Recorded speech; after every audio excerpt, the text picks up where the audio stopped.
Leitura bíblica anual, dia 1, Gênesis, capítulo 1 ao capítulo 3.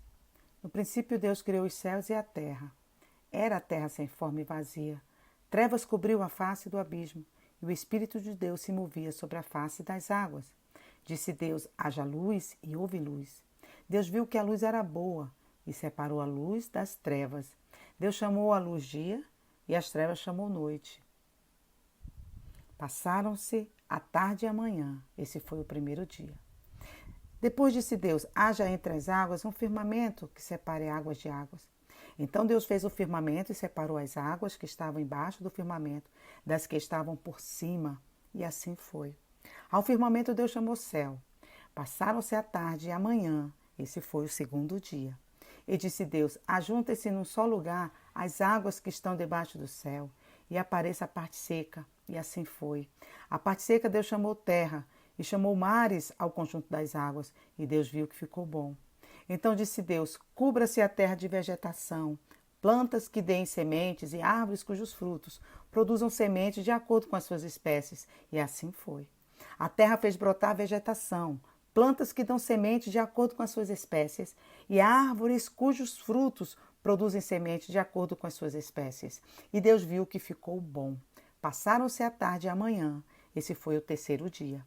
Disse Deus, haja luminares no firmamento do céu para separar o dia da noite.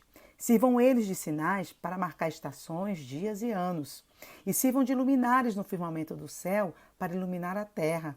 E assim foi. Deus fez os dois grandes luminares, o maior para governar o dia e o menor para governar a noite. Fez também as estrelas. Deus os colocou no firmamento do céu para iluminar a terra, governar o dia e a noite e separar a luz das trevas. E Deus viu que ficou bom. Passaram-se a tarde e a manhã. Esse foi o quarto dia. Disse também Deus, encham-se as águas de seres vivos e sobre a terra voem aves sobre o firmamento do céu. Assim Deus criou os grandes animais aquáticos e os demais seres vivos que povoam as águas, de acordo com as suas espécies, e todas as aves, de acordo com as suas espécies. E Deus viu que ficou bom. Então Deus os abençoou, dizendo, sejam férteis e multipliquem-se, encham as águas dos mares e multipliquem-se as aves na terra. Passaram-se a tarde e a manhã. Esse foi o quinto dia. E disse Deus, produz a terra seres vivos de acordo com as suas espécies, rebanhos domésticos, animais selvagens e os demais seres vivos da terra, cada um de acordo com a sua espécie. E assim foi. Deus fez os animais selvagens de acordo com as suas espécies, os rebanhos domésticos de acordo com as suas espécies e os demais seres vivos da terra de acordo com as suas espécies. E Deus viu que ficou bom.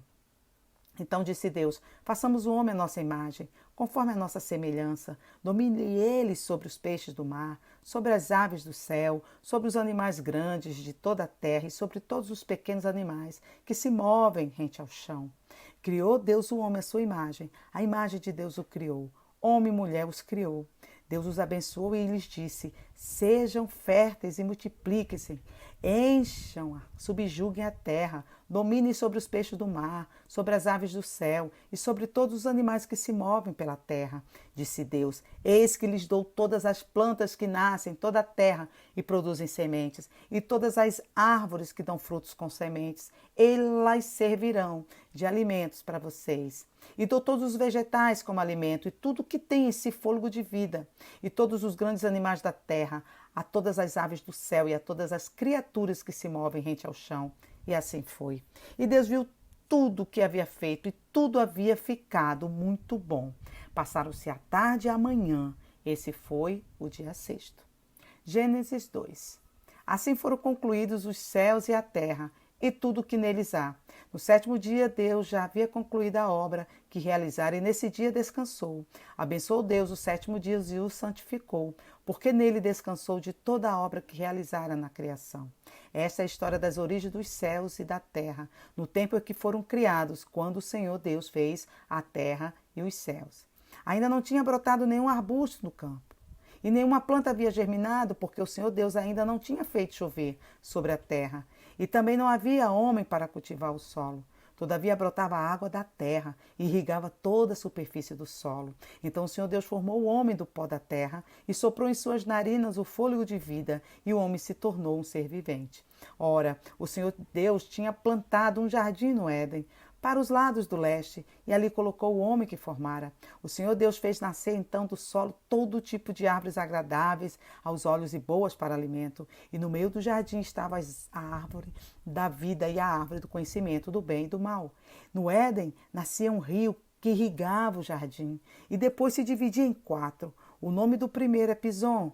Ele percorre toda a terra de Havilá, onde existe ouro. O ouro daquela terra é excelente. Lá também existe o bidélio e a pedra de ônix. O segundo que percorre toda a terra de Cuxi é o Gion.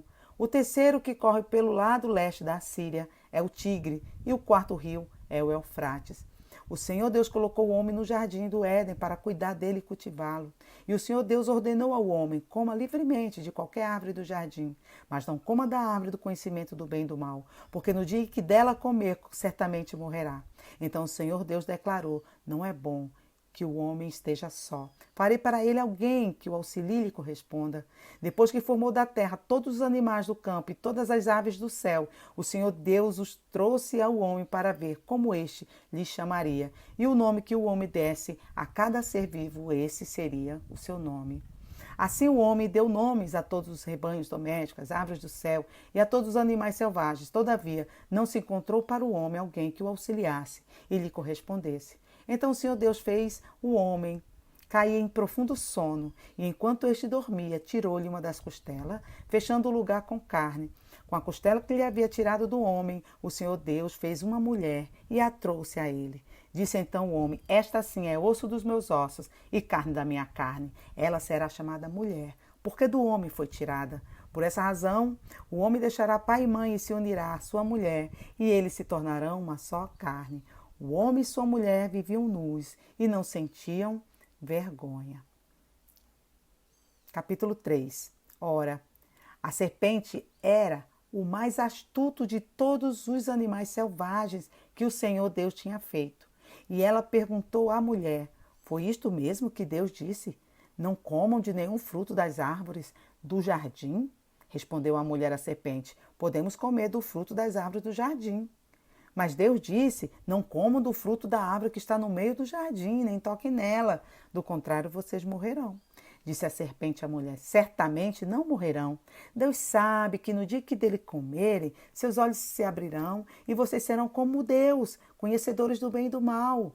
Quando a mulher viu que a árvore parecia agradável ao paladar, era atraente aos olhos e, além disso, desejável para dela se obter discernimento, tomou do seu fruto, comeu e o deu a seu marido, que comeu também. Os olhos dos dois se abriram e perceberam que estavam nus. Então juntaram folhas de figueira para cobrir-se. Ouvindo o homem e sua mulher os passos do Senhor Deus, que andava pelo jardim, quando soprava a brisa do dia, esconderam-se da presença do Senhor Deus entre as árvores do jardim. Mas o Senhor Deus chamou o homem, perguntando: onde está você? E ele respondeu: ouvi teus passos no jardim e fiquei com medo, porque estava nu, por isso me escondi. E Deus perguntou: quem lhe disse que você estava nu? Você comeu do fruto da árvore da qual lhe proibi comer? Disse o homem: foi a mulher que me deste por companheira, que me deu do fruto da árvore e eu comi. O Senhor Deus perguntou então à mulher: que foi que você fez? Respondeu a mulher: a serpente me enganou e eu comi. Então o Senhor Deus declarou à serpente: já que você fez, maldita é você entre todos os rebanhos domésticos e entre todos os animais selvagens. Sobre o seu ventre você rastejará e por pó comerá todos os dias da sua vida. Porém, inimizade entre você e a mulher, entre a sua descendência e o descendente dela. Este lhe ferirá a cabeça e você lhe ferirá o calcanhar. A mulher, ele declarou: multiplicarei grandemente o seu sofrimento na gravidez. Com o sofrimento você dará à luz filhos. Seu desejo será para o seu marido e ele a dominará. E o homem declarou: visto que você deu ouvidos à sua mulher e comeu do fruto da virgem, da qual eu lhe ordenara que não comesse, maldita é a terra. Por sua causa, com sofrimento você se alimentará dela todos os dias da sua vida. Ela lhe dará espinhos e ervas daninhas, e você terá que alimentar-se das plantas do campo. Com o suor do seu rosto você comerá o seu pão, até que volte à terra, visto que dela foi tirado, porque você é pó, e ao pó voltará. Adão deu à sua mulher o nome de Eva, pois ela seria a mãe de toda a humanidade. O Senhor fez roupas de pele e com elas vestiu Adão e Eva. Então disse o Senhor Deus: agora o homem se tornou como um de nós, conhecendo o bem e o mal. Não se deve, pois, permitir que ele também tome do fruto da árvore da vida e o coma e viva para sempre. Por isso, o Senhor Deus o chamou embora do jardim do Éden para cultivar o solo do qual fora tirado. Depois de expulsar o homem, colocou a leste do jardim do Éden querubins e uma espada flamejante que se movia, guardando o caminho para a árvore da vida. Mateus, capítulo 1. Registro da genealogia de Jesus Cristo, filho de Davi, filho de Abraão. Abraão gerou Isaque, Isaque gerou Jacó, Jacó gerou Judá e seus irmãos. Judá gerou Pérez e Zerá, cuja mãe foi Tamar. Pérez gerou Esrom, Esrom gerou Arão, Arão gerou Aminadab, e Aminadab gerou a Nasson, e Nasson gerou Salmão. Salmão gerou Boaz, cuja mãe foi Raabe. Boaz gerou Obed, cuja mãe foi Ruth. Obed gerou Jessé, e Jessé o rei Davi. Davi gerou Salomão, cuja mãe tinha sido mulher de Urias. Salomão gerou Roboão, Roboão gerou Abias, Abias gerou Asa, Asa gerou Josafá. Josafá gerou Jorão, Jorão gerou Uzias, Uzias gerou Jotão, e Jotão gerou Acais, Acais gerou Ezequias, Ezequias gerou Manassés, Manassés gerou Amon, Amon gerou Josias, e Josias gerou Jeconias e seus irmãos no tempo do exílio da Babilônia. Depois do exílio da Babilônia, Jeconias gerou Salatiel, Salatiel gerou Zorobabel, Zorobabel gerou Abiúde, Abiúde gerou Eliaquim, Eliaquim gerou Azor, Azor gerou Zadok, e Zadok gerou Aquim, e Aquim gerou Eliúde. Eliúde gerou Eleazar, Eleazar gerou Matã, Matã gerou Jacó, e Jacó gerou José, marido de Maria, da qual nasceu Jesus, que é chamado Cristo. Assim, ao todo houve 14 gerações de Abraão a Davi, 14 de Davi até o exílio na Babilônia e 14 do exílio até a Cristo. Foi assim o nascimento de Jesus Cristo. Maria, sua mãe, estava prometida em casamento a José, mas antes que se unissem, achou-se grávida pelo Espírito Santo. Por ser José seu marido, um homem justo, e não querendo expô-la à desonra pública, pretendia anular o casamento secretamente. Mas depois de ter pensado nisso, apareceu-lhe um anjo do Senhor em sonho e disse: José, filho de Davi, não tema receber Maria como sua esposa, pois o que nela foi gerado procede do Espírito Santo. Ela dará à luz um filho, e você deverá dar-lhe o nome de Jesus, porque ele salvará o seu povo dos seus pecados. Tudo isso aconteceu para que se cumprisse o que o Senhor dissera pelo profeta. A virgem ficará grávida e dará à luz um filho, e lhe chamarão Emanuel, que significa Deus conosco. Ao acordar, José fez o que o anjo do Senhor lhe tinha ordenado e recebeu Maria como sua esposa, mas não teve relações com ela enquanto ela não deu à luz um filho, e ele lhe pôs o nome de Jesus. Amém.